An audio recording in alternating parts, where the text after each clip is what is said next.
Can a single theological debate determine the future of a global empire and the spiritual unity of all its people?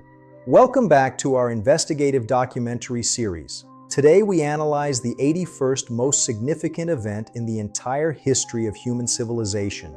The Council of Nicaea, convened in the year 325 AD, was the very first worldwide gathering of the Christian church leadership. This monumental assembly sought to resolve the deep fractures that were threatening the spiritual foundation of the newly unified Roman Empire. Join us as we step back into a world where divinity and politics collided within the grand halls of an imperial palace. To truly understand the gravity of this council, we must first examine the deep historical roots of the Bithynian region and its capital, Nicaea. The city was originally founded by Antigonus I in the 4th century BC and was later renamed by Lysimachus in honor of his beloved wife.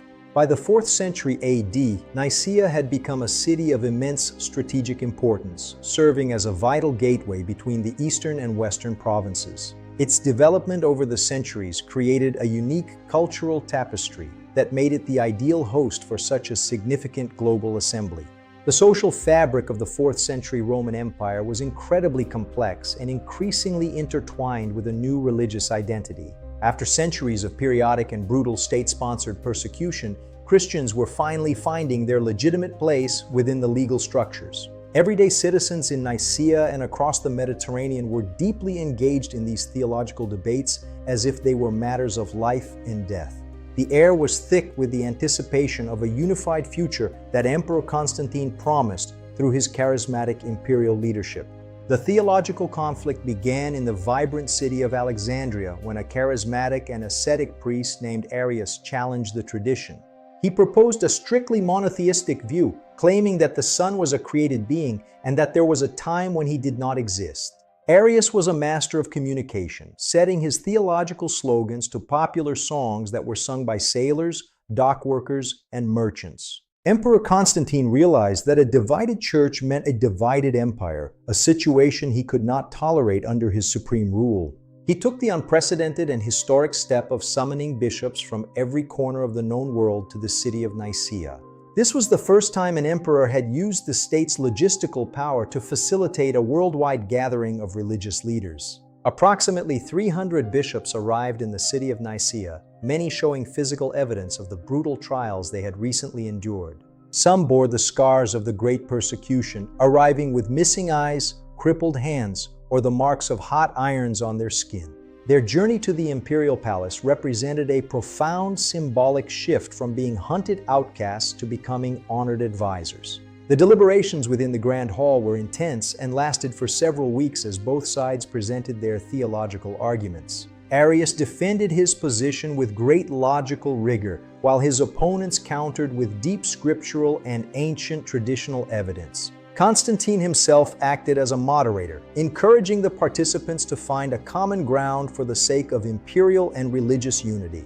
The theological turning point came with the introduction of the Greek term homoousios, which specifically means of the same substance. It was a bold and historic linguistic move that required every bishop to commit to a very precise definition of their core belief. This decision would eventually become the cornerstone of Orthodox Christianity, shaping the creeds for the next 2,000 years. With a nearly unanimous and historic vote, the Council drafted the Nicene Creed to formalize their profound theological conclusions. In addition to the Creed, the Council issued 20 disciplinary canons covering everything from church order to clerical conduct. Constantine personally ratified the decisions of the Council, making them the official law of the entire Roman Empire. The legacy of the Council of Nicaea is felt in every corner of the Christian world to this very day, 17 centuries later. Recent archaeological discoveries, such as the submerged basilica in Lake Iznik, continue to provide new and vivid evidence of this historic event. It stands as a testament to the enduring power of collective deliberation and the search for unity in an often divided human world. Thank you for traveling through time with us to witness the birth of a global orthodoxy at the Council of Nicaea. This event remains a beacon of the enduring search for unity in an often divided and complex world. We hope this deep exploration has provided you with a much deeper understanding of our shared historical and spiritual journey, please remember to support our channel as we continue to uncover the 100 events that shaped our world. 구독과 좋아요를 눌러주세요. 감사합니다.